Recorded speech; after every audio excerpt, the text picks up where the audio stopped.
All right, and welcome back, class. So today is April Fools. I hope you all having a great day.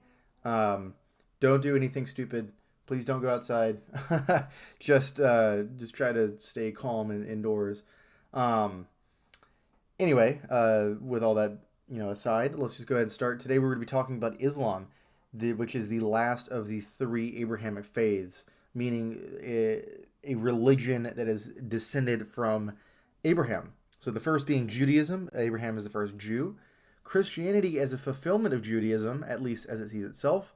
And Islam ultimately as a correction or a kind of final installment. The very core of Islam, just to boil this whole lecture down, is that it sees itself as a final installment in this kind of grand salvation history, as a kind of correction to the years of disputations.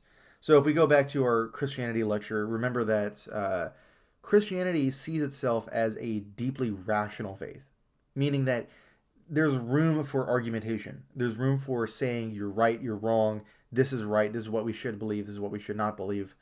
And Islam sees itself in a similar way. But because of that argumentation, there's room for Christianity to have lost its way. At least, basically every denomination thinks that the other denominations have, to some degree, lost their way.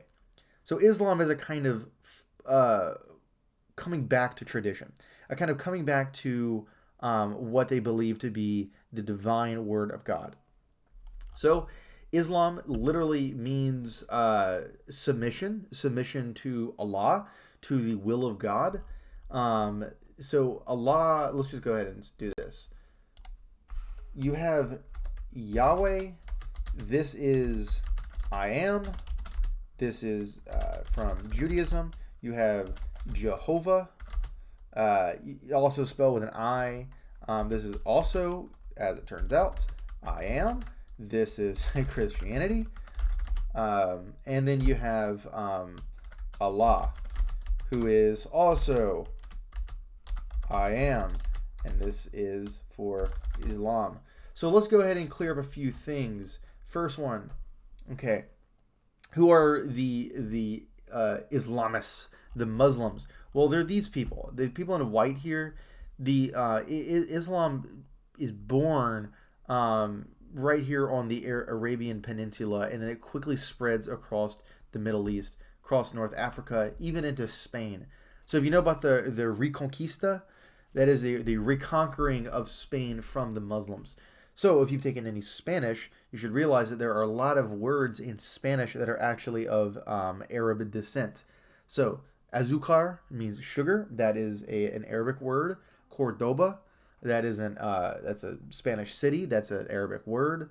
I'm trying to think of some other words. I think manzana is also Arabic. Don't quote me on that. But I know at the very least azúcar is. There's another one. I think it's Ojalá. Ojalá also means like God willing, God wish it. Spanish, but also it's derived from Allah.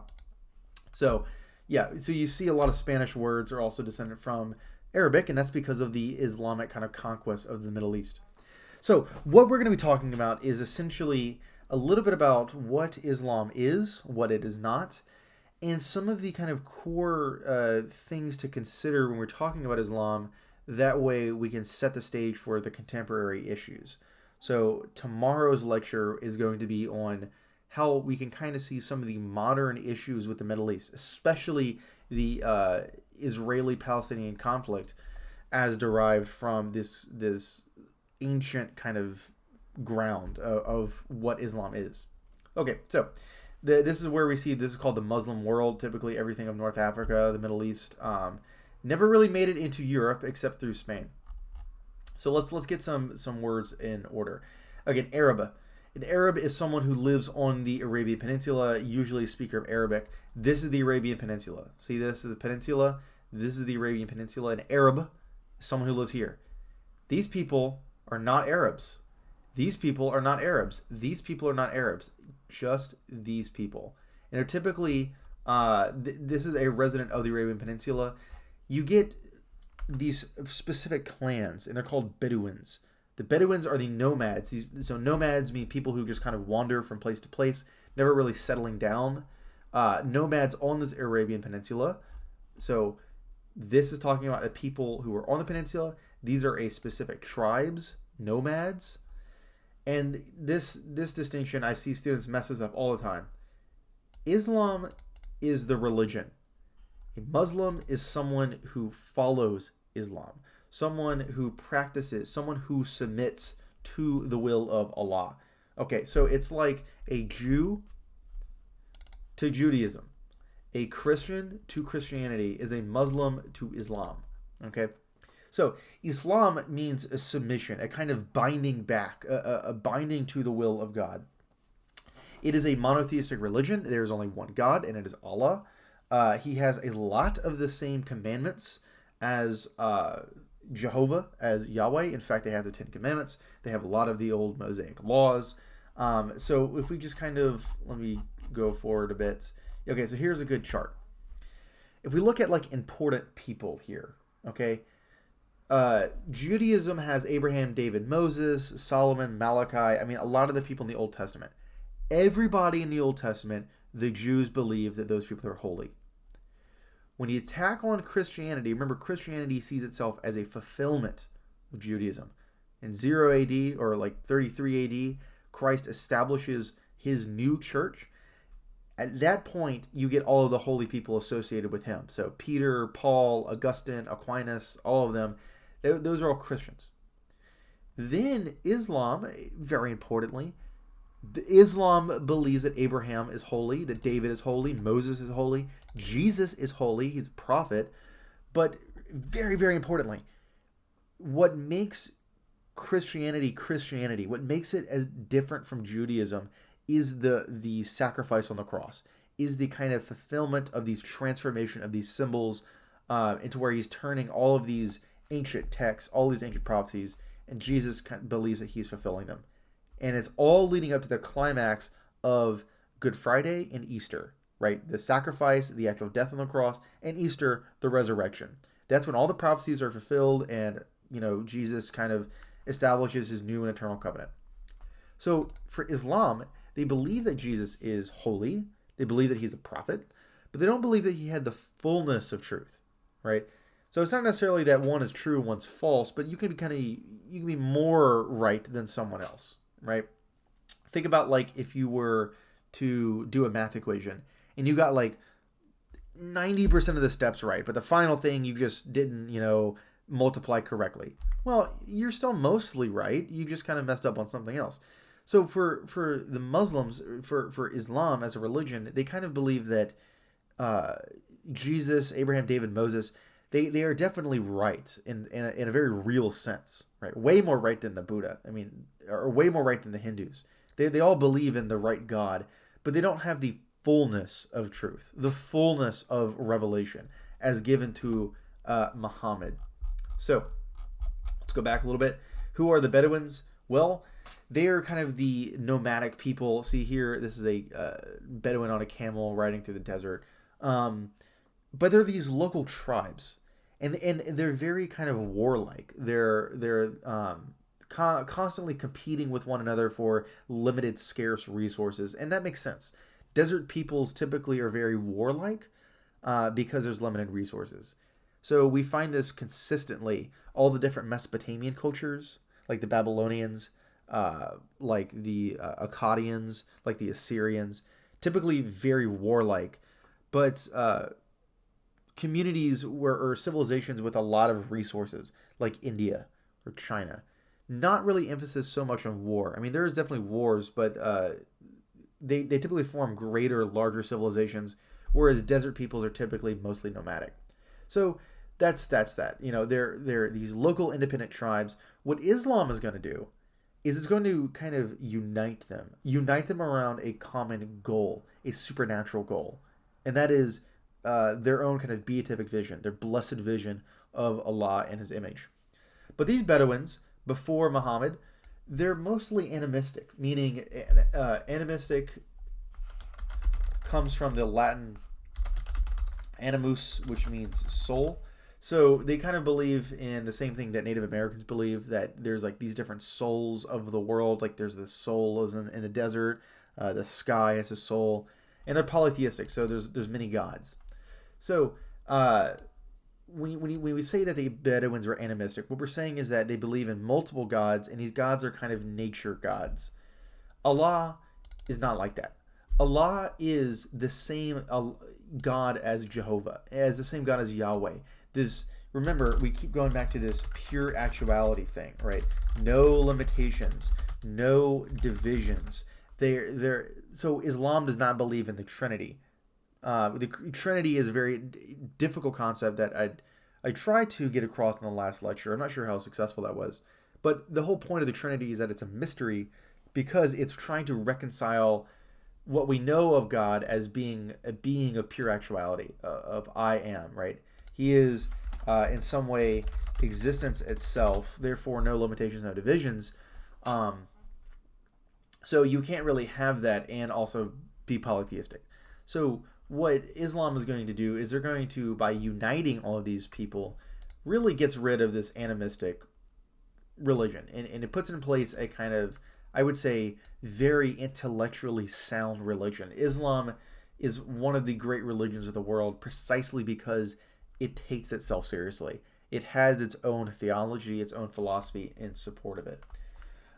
So there's that. The Bedouins are just these, remember, these just kind of tribes, and because they're tribal, not everyone has the same gods. You have local gods of the city, local gods of these local tribes. What Islam is going to do is by giving them this one God, like I said, this one supernatural goal, that's going to help unite them. And so what we're going to see is Islam is it's the rise of a religion, the rise of a theology, but simultaneously the rise of a political movement. Islam is itself a kind of political militaristic movement, which gathers together these Arabs, all these Bedouins, and unites them towards a common goal. So, first question: what is the difference between Islam, Muslim, Bedouin, and Arab? All right, I'll say that again. What is the difference between Islam, Muslim, Bedouin, and Arab? Just tell me a little bit about what these things are. So, let's get into what Islam is. Well, remember, they do believe that the ancient texts are sacred. So, for example, Judaism gets a reminder: one God, Yahweh. They have prophets, Abraham, Moses. Believe in these kind of these promises made to them. Remember, Judaism is it's an ethnic religion. It's a religion about a people.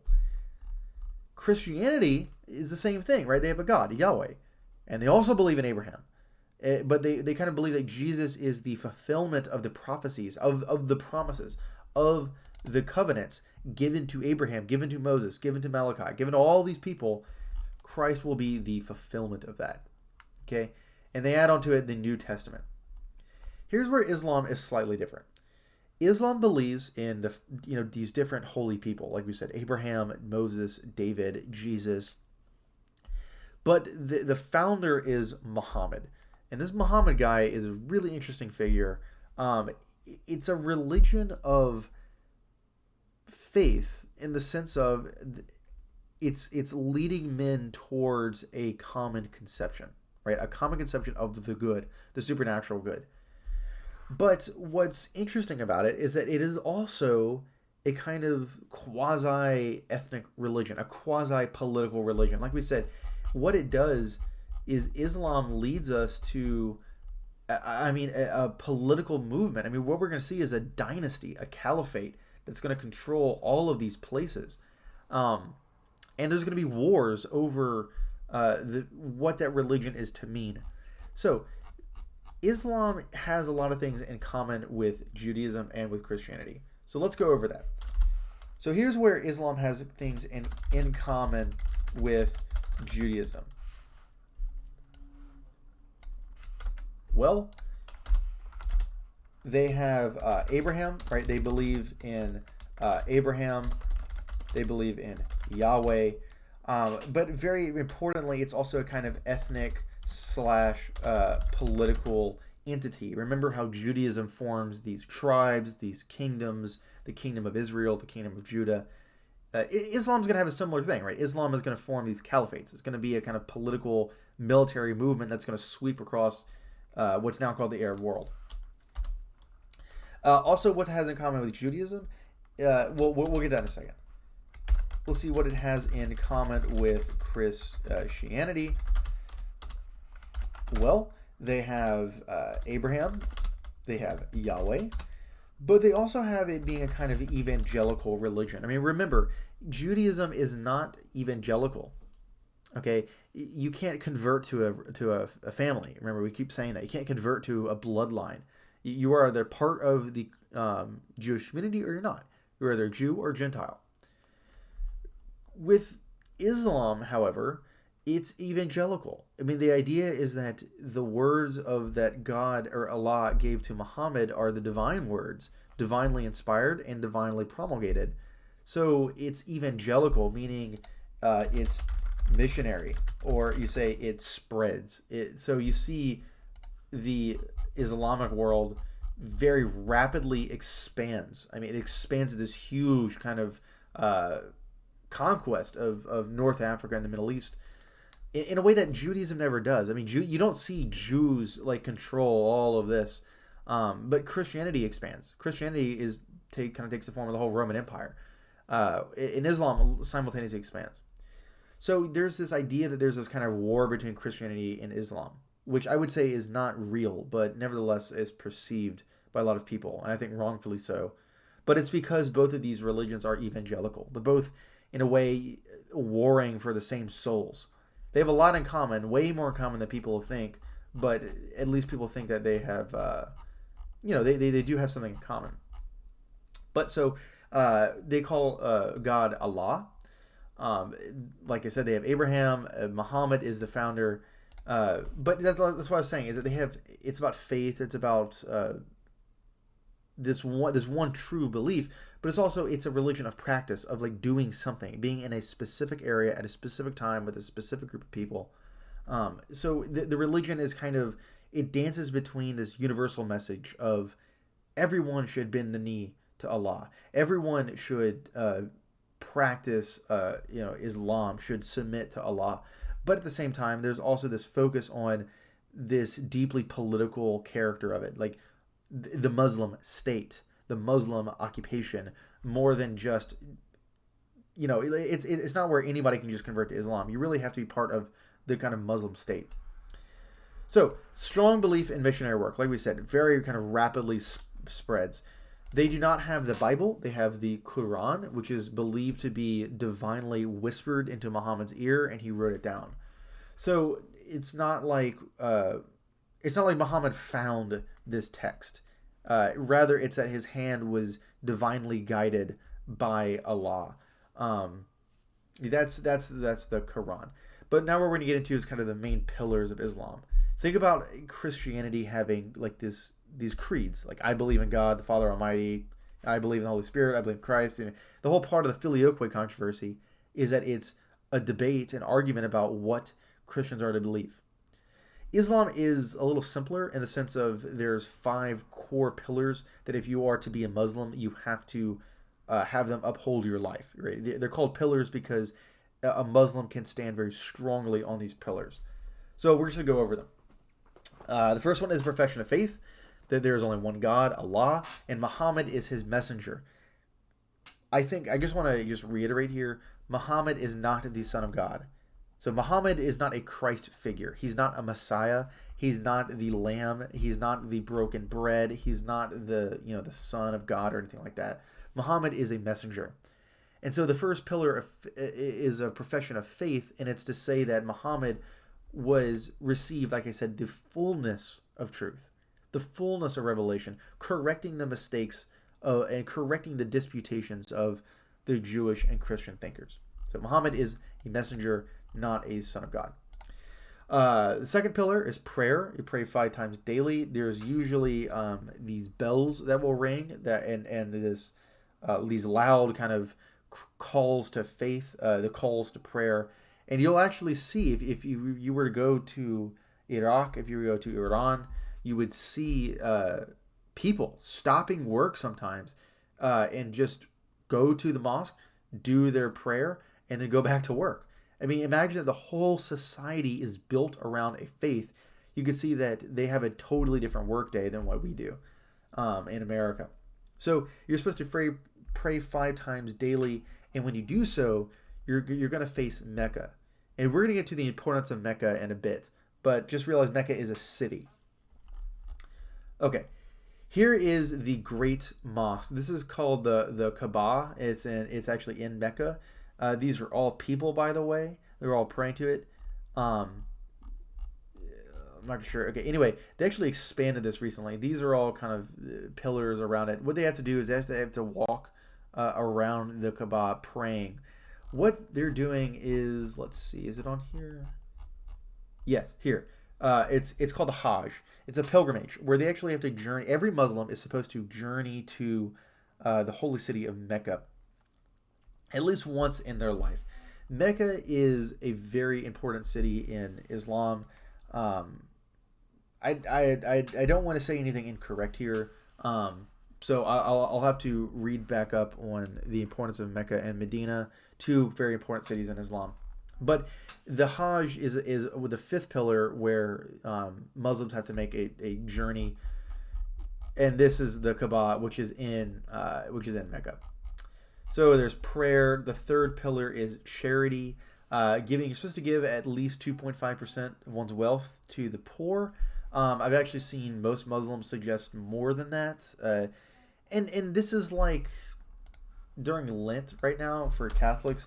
We're supposed to be doing something called almsgiving, which is giving to the poor. You see this a lot in most of the Abrahamic faiths, this kind of focus on the poor. So but I think this is a core pillar of Islam. It's not just some addendum. It's not just some additional thing. In fact, it is the very essence of Islam, is to give to the poor. It's definitely, like I said, it's a social religion. It's a religion about a people.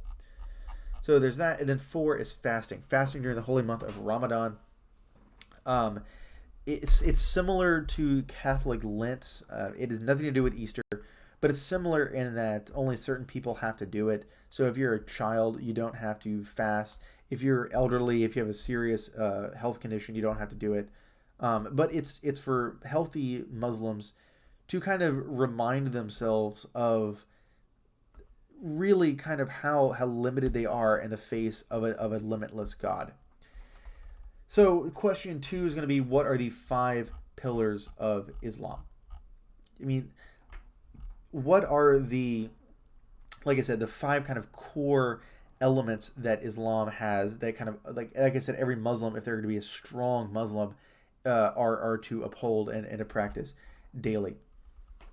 Before we get to the history of Islam, what I want to do is I want to focus on these 2 people called Ibn Sina and Al-Ghazali.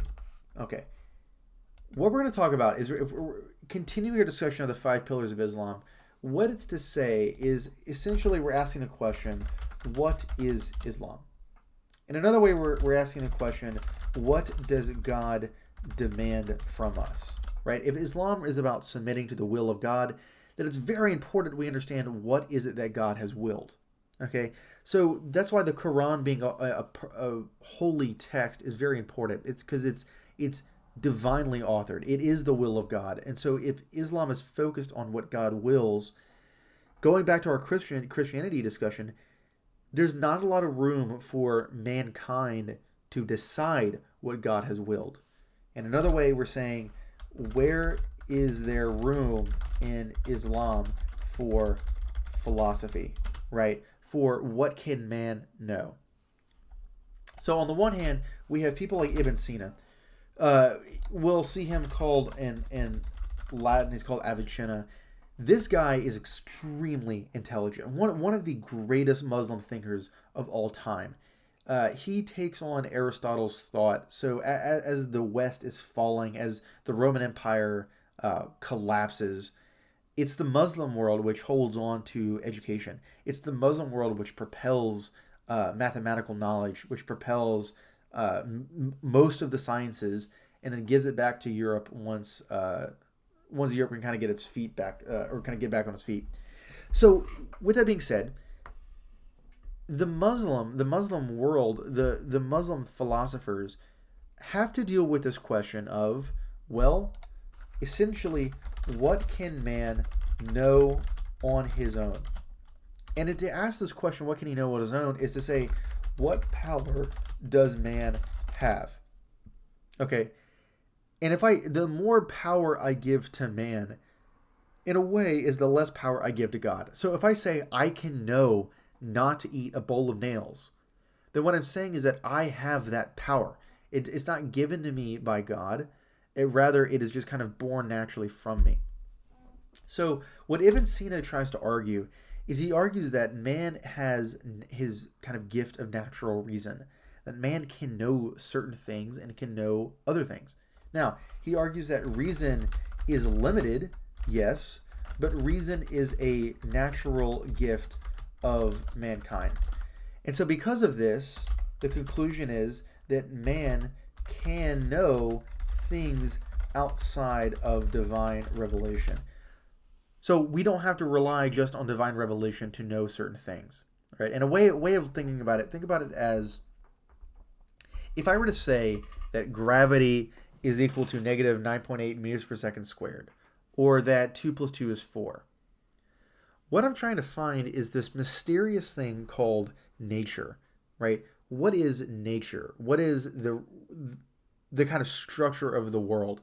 So if I say that 2 plus 2 is 4, and I found that a kind of natural law that 2 plus 2 is 4, what I'm saying is that I'm not really talking about God, am I? I'm talking about the way the world works. And if the way the world works is this kind of structured system, this structured kind of system of laws, then that's to say that I don't really need to talk about God. I don't need to talk about the Quran. I don't need to talk about Yahweh or Abraham or Jesus.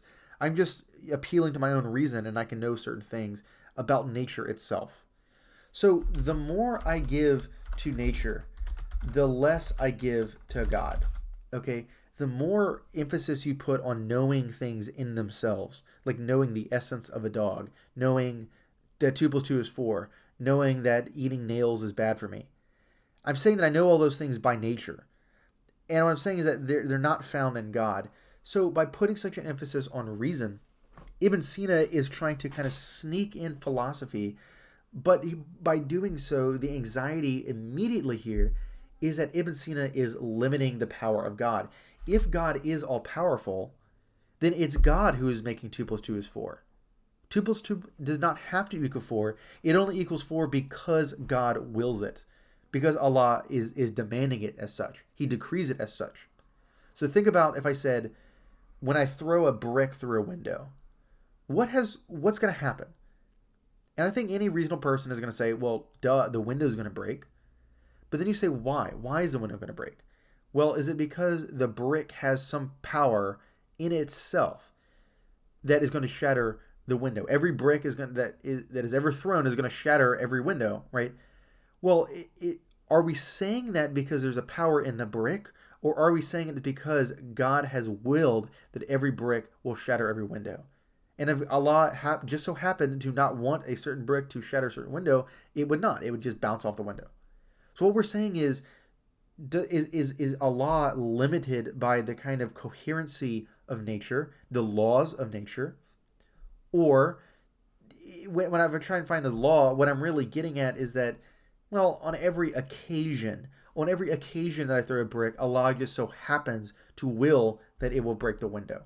Okay, what we're talking about here is the question of, where is the power, right? Is it in the things themselves, that is nature, and so therefore it follows these laws? Or there are no laws, there are no kind of things that are bound, destined to happen, but it's just that on every occasion,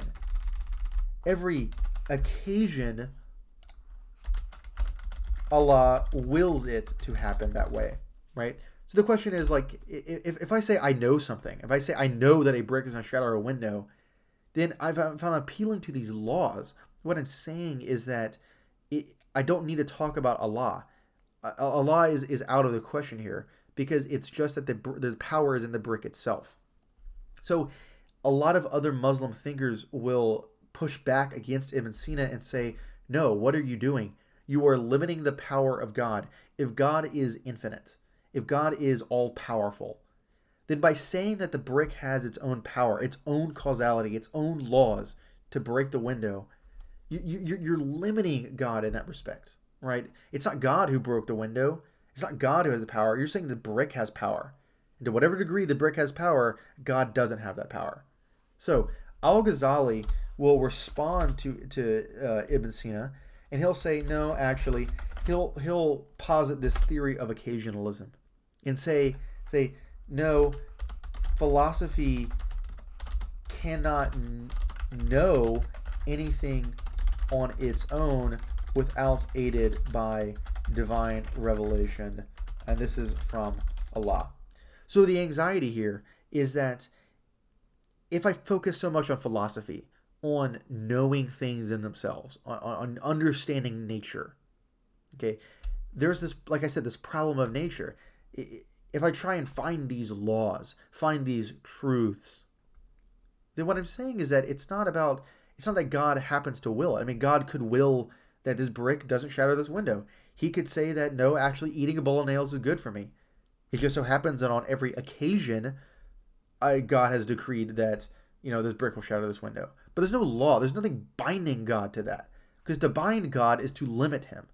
So Al-Ghazali will say, no, you don't need to focus so much on philosophy, because that's kind of pushing man up the totem pole. You're kind of inflating his ego, inflating his self-worth, that man can know all these things on his own. He doesn't need Allah.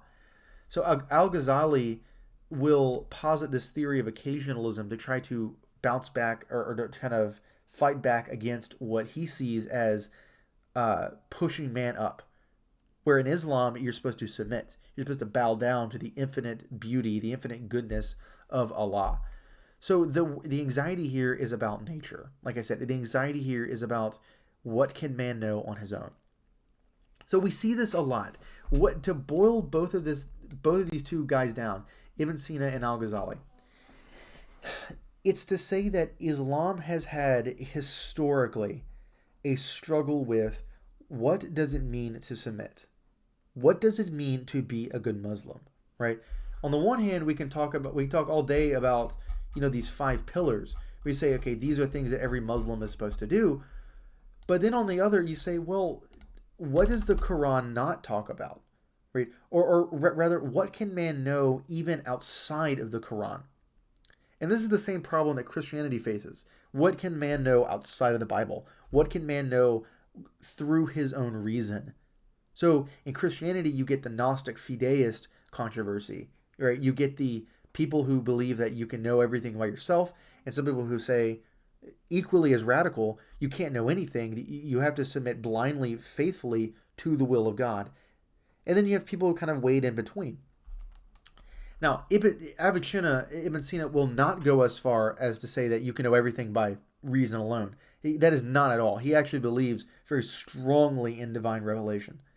But it is a similar controversy. It is a similar debate in that Ibn Sina posits that philosophy is useful and can be used in Islam. But for someone like Al-Ghazali, he would say that the more you focus on philosophy, the more you focus on understanding nature in itself, the more you are stripping of God his infinite glory, his infinite power, and the more power you're giving to this thing out there called nature, these laws that it has on its own. So before we get into the second Islamic lecture, I just wanted to make sure we all understand that this is a debate that Islam has had since its very beginning. Is the debate, like I said, about what does it mean to submit? What does it mean to be a good Muslim? And so Muhammad will say it's submitting to and believing completely and with your whole heart the words of Allah as granted to him prophetically through the Quran. But then the problem will come later that the Quran doesn't say necessarily everything. It doesn't answer every single question you could have. It is a very beautiful text and a good text to kind of, it's like a well that you can draw water from and satisfy your thirst. but there's always something slightly missing there. In the same way that there's something missing in the Bible. It doesn't say every single question. You have to think for yourself on certain things. So the question becomes, all right, what does that mean? I mean, what are you submitting to? Are you submitting to your own reason, your own hubris, your own pride, as Avicenna might be prone to do? Or are you submitting totally to God, totally to Allah, and therefore not using a gift that is naturally given to you, like your reason? So this is a problem that we're going to see pop up throughout Islamic history. And Al-Ghazali was able to kind of win the day here. We're not going to see Muslim philosophy really come back from this critique by Al-Ghazali. Most Muslims, at least not explicitly, but implicitly follow the teachings of Al-Ghazali, in that there is a kind of emphasis on the absolute infinity of God and the limitations that man has, that man can't possibly know anything about Allah other than what has been given to him.